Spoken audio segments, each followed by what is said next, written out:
मेरी तरह कई सारे ऐसे लोग होंगे जो यूपीएसआई और यूपीपी में अच्छा स्कोर करने के बाद भी रिजल्ट से बाहर हो गए हैं।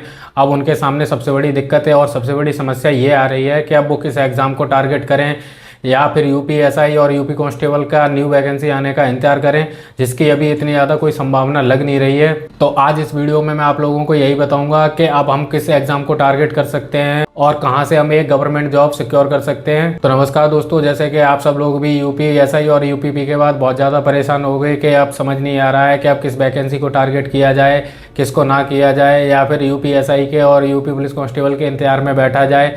तो भाई मैं तो ये कहूँगा, अगर आप यूपीएसआई और यूपी कांस्टेबल के इंतजार में हो तो आप थोड़ी सी गलती कर रहे हो यहाँ पे, क्योंकि अभी यूपीएसआई और कांस्टेबल को लेके कोई ऐसी पॉजिटिव अपडेट तो सामने आ नहीं रही है। तो अगर आप उन चीज़ों को लेके बैठे हो तो आप गलती कर रहे हो। और अब बात कर लेता हूँ कि अगर यूपीएसआई और कांस्टेबल को हम टारगेट नहीं करें तो फिर अब कौन सी ऐसी वैकेंसी बचती है जिसको हम टारगेट कर सकते हैं। तो भाई रेलवे में अभी बहुत ज़्यादा सही मौका है, क्योंकि एनटीपीसी का और ग्रुप डी का दोनों के नोटिफिकेशन सितंबर या अक्टूबर में आप लोगों को देखने को मिल जाएंगे। और जो भी उसमें भर्तियां हैं वो टाइम पे कंप्लीट हो रही हैं और टाइम से ही भर्तियां सामने आ रही हैं। तो फिलहाल मैं तो रेलवे को टारगेट कर रहा हूं। मैं तो आप लोगों से भी बोलूँगा कि आप लोग भी रेलवे को टारगेट करो, क्योंकि एनटीपीसी में भी बड़ी वैकेंसी आने वाली है और ग्रुप डी में भी कम से कम 30,000 के समथिंग वैकेंसी आने वाली है। तो आप अगर अभी से उस चीज़ की तैयारी में लग जाते हो तो आप इजीली एक जॉब सिक्योर कर पाओगे।